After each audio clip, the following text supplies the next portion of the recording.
To everyone, Gurukul classes के YouTube channel पर आप सभी का स्वागत है। फिजिक्स लेक्चर के साथ एक बार फिर से मैं नटवर कुमार।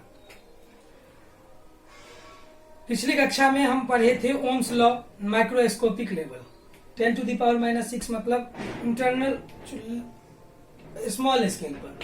आज हम लोग ओम्स लॉ एक बार फिर से पढ़ने जा रहे हैं माइक्रोस्कोपिक लेवल पर मतलब लार्ज स्केल पर। 1827 ईस्वी में जॉर्ज साइमन ओम जर्मनी के फिजिस्ट, उन्होंने पोटेंशियल डिफरेंस और करंट के संदर्भ में एक महत्वपूर्ण रिलेशन दिया था जिसे हम ओम्स लॉ के नाम से जानते हैं। यह टॉपिक 10वीं की एक महत्वपूर्ण टॉपिक है, चाहे वो बिहार बोर्ड सिलेबस हो या सीबीएसई सिलेबस हो। निश्चित रूप से हर साल बोर्ड में इससे रिलेटेड क्वेश्चंस आते हैं, खास करके इसके प्रूफ को लेकर के। तो हम में से अधिकतर इस बात को पढ़े हुए हैं, फिर से हम एक बार इसको एक नए ढंग से रिवीजन के साथ पढ़ते हैं और इसमें जो कमियां थी वो वहां पे हम नहीं पढ़ते तो उसको यहाँ अलग से पढ़ेंगे।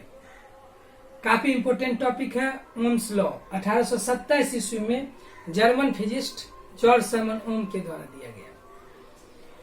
क्या था ओम्स लॉ? ओम्स लॉ क्या तो उनके द्वारा दिया गया एट कांस्टेंट टेम्परेचर, स्थिर ताप पर, निश्चित ताप पर, नियत ताप पर, potential difference across the ends of the conductor, conductor के इंड के बीच के पोटेंशियल डिफरेंस अर्थात चालक के सिरों के बीच का विभवांतर, चालक के सिरों के बीच का विभवांतर इज डायरेक्टली प्रोपोर्शनल टू, समानुपाती, प्रोपोर्शनल मतलब समानुपाती, electric current passing through the conductor, conductor से चालक से प्रवाहित विद्युत धारा के समानुपातिक होती है।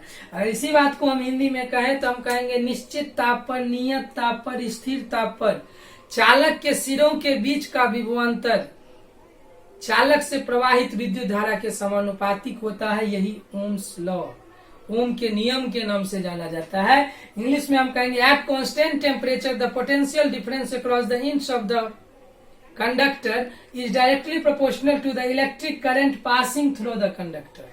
That means in mathematical language, if V is the potential difference across the inch of the conductor and I will the current passing through the conductor, then V is directly proportional to I, अर्थात V समानुपातिक होता है I के। और हम जानते हैं कि किसी समानुपात को हटाने के लिए हम एक कांस्टेंट का इस्तेमाल करते हैं, तो यहाँ साइमन ओम साहब ने R का इस्तेमाल किया और यह इक्वेशन कन्वर्ट हो गया, यह relation V is equal to I R. अर्थात एक शब्द में हम कहें तो ओम का नियम क्या है तो हम शॉर्टकट में काम चला सकते हैं कि V is equal to I R. Ohm का नियम V बराबर I R. Statement at constant temperature the potential difference across the inch of the conductor is directly proportional to the electric current passing through the conductor. That means V is directly proportional to I, which gives the relation V is equal to IR. R is proportionality constant, that is resistance of the conductor. यह एक property R resistance जिसे हम हिंदी में कहते हैं प्रतिरोध। हम प्रतिरोध के बारे में अगले वीडियो में चर्चा करेंगे। फिलहाल हम ओम्स लॉ के पर डिस्कस कर रहे हैं। तो R resistance of the conductor. अब कभी कभी यह 2018 में हालांकि यह क्वेश्चन एक 10th लेवल का है लेकिन बोर्ड एग्जाम में आया था, right Ohm's law and proof. Ohm's law को लिख करके सत्यापित करें। तो सत्यापित कैसे करेंगे? सत्यापित करने के लिए हम लोग लेते हैं एक कंडक्टर, एक एमीटर, एक वोल्टमीटर, एक बैटरी और एक की। यूजिंग कंडक्टर, एमीटर, वोल्टमीटर, की एज शोन इन फिगर। सबसे पहले हम अरेंज कर लेंगे एमीटर को, वोल्टमीटर को, कंडक्टर को, की को, सेल को, बैटरी को, जैसा कि फिगर में दर्शाया गया है। चित्रानुसार हम उपकरण सजा लेंगे, एमीटर, वोल्टमीटर, चालक, की, कुंजी और सेल को, जैसा कि चित्र में दर्शाया गया है। एमीटर वह यंत्र है हमारा जिससे हम विद्युत धारा नापते हैं। इसे हमेशा सीरीज में लगाया जाता है। Ammeter is always connected in series. भी पोटेंशियल डिफरेंस, इलेक्ट्रोस्टैट में हमने इस बात को, इस दोनों के बारे में डिस्कस की थी। भी पोटेंशियल डिफरेंस को मेजर करता है, जिसे हम हमेशा पैरेलल कॉम्बिनेशन में लगाते हैं। Ammeter is always connected in series and voltmeter is always connected in parallel with the electronical circuit. Electrical circuit में जब भी हम एमीटर को लगाते हैं सीरीज कॉम्बिनेशन में और वोल्टमीटर को हमेशा पैरेलल कॉम्बिनेशन में। वजह एमीटर को सीरीज कॉम्बिनेशन में लगाने का यही है कि हमारे सर्किट का टोटल करंट एमीटर से पास हो, और वोल्टमीटर को पैरेलल लगाने का वजह वही है कि मिनिमम करंट पास हो, ताकि मोर एक्यूरेट वैल्यू हम गेन कर सके। तो जैसा कि दर्शाया गया है, एमीटर, वोल्टमीटर, कंडक्टर की और सेल को हम जैसा कि चित्र में दर्शाया गया है, एज शोन इन फिगर, हम इसको सजाएंगे और सेल के अलग अलग नंबर के लिए एमीटर में करंट को नापेंगे और वोल्टमीटर में वोल्ट को नापेंगे। तो निश्चित रूप से अलग अलग वोल्टेज के लिए अलग अलग करंट का वैल्यू हमें प्राप्त होगा। और उस दोनों वैल्यू को अगर मान लीजिए हम एक इक्वेशन, हम यहाँ पे ग्राफिकल रिप्रेजेंटेशन की बात करें भी और आई की अलग अलग वैल्यू की, अगर 1 वोल्ट पर 1 एम्पियर आया, 2 वोल्ट पर 2 एम्पियर आएगा, 3 वोल्ट पर 3 एम्पियर, जो भी रिलेशन आएगा दोनों का, अगर हम उसके सभी वैल्यू को ले करके एक ग्राफ खींचे भी और आई का, तो निश्चित रूप से when we plot the graph between V and I, we get a straight line curve, a straight line graph. This is the proof of Ohm's law. यह जो स्ट्रेट लाइन कर्व प्राप्त हुआ, सरल रेखा का ग्राफ प्राप्त हुआ, यही ओम के नियम का सत्यापन है। क्योंकि ओम साहब ने कहा था डायरेक्टली प्रोपोर्शनल टू, अर्थात जैसे जैसे भी बढ़ेगा वैसे वैसे आई बढ़ेगा। जैसे जैसे हम भी का वैल्यू कम करेंगे आई का वैल्यू कम होगा। दिस इज डायरेक्टली प्रोपोर्शनल का मतलब है भी का वैल्यू अगर हम बढ़ाते हैं तो आई का वैल्यू भी बढ़ेगा, अगर भी का वैल्यू घटाते हैं तो आई का वैल्यू भी घटेगा। और यह स्ट्रेट लाइन कर्व इस बात की पुष्टि करता है और यही ओम के नियम का सत्यापन है। ये 5 नंबर के क्वेश्चन है, जिसमें आपका statement, equation, instrumental arrangement, curve, ये 4 लगा करके आप 5 नंबर के क्वेश्चन में इसको डेल करिएगा। यही ओम्स लॉ है और ओम्स लॉ का प्रूफ है।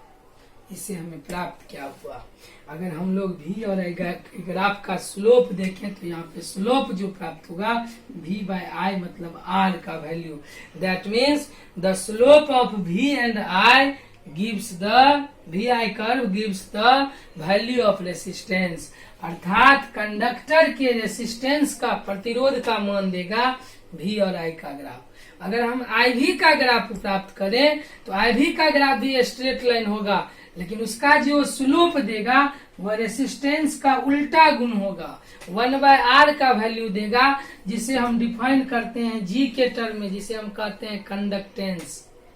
रेसिस्टेंस का, जिस तरह हमने माइक्रोस्कोपिक लेवल पर चर्चा करने से पहले पढ़ा कि रेसिस्टिविटी का अपोजिट गुण है कंडक्टिविटी और कंडक्टिविटी का अपोजिट गुण है रेसिस्टिविटी, ठीक उसी तरह रेसिस्टेंस का अपोजिट कंडक्टेंस और कंडक्टेंस का अपोजिट रेसिस्टेंस। तो we can say the reciprocal of resistance is conductance and the reciprocal of conductance is resistance. Unit क्या है, तो चूंकि हम जानते हैं कि फिजिक्स की दुनिया में जिस साइंटिस्टों ने अपनी मेहनत से ये जो हम आज स्टडी कर रहे हैं उन्होंने योगदान दिया, उन्हें फिजिक्स की दुनिया उन्हीं के नाम पर ऐसा यूनिट खास करके रखी गई है ताकि उनके योगदान को हमेशा के लिए यादगार रखा जाए। तो चूंकि जॉर्ज साइमन ओम साहब ने दिया था, इसीलिए रेसिस्टेंस का जो ऐसा यूनिट माना गया वह ओम, जिसे हम सूचित करते हैं ओमेगा से। तो ओम का नियम से आया रेसिस्टेंस, इसलिए यहाँ पे हम लोग ओम कहते हैं और सूचित करते हैं। यहाँ पर यह जो सिंबल है ओमेगा का। ओम की बात करें जो निश्चित रूप से यहाँ से अगर हम वैल्यू की बात करें तो आर का वैल्यू जो होगा तो आर बराबर हो गया V बाय आई, तो 1 ओम का परिभाषा हो जाएगा 1 वोल्ट बाय 1 एम्पियर। अर्थात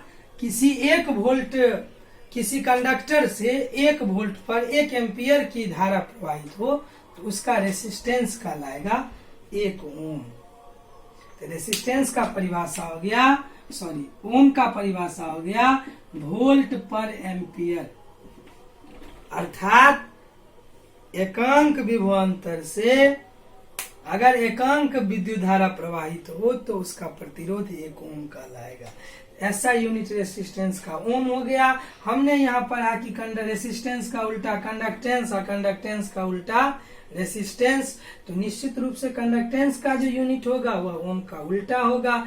तो ओम का स्पेलिंग हम लोग लिखते हैं OHM, तो इसका उल्टा हो जाएगा MHO, महो। इसे हम पढ़ते हैं महो, या इसी को हम कहते हैं ओमेगा टू दी पावर -1।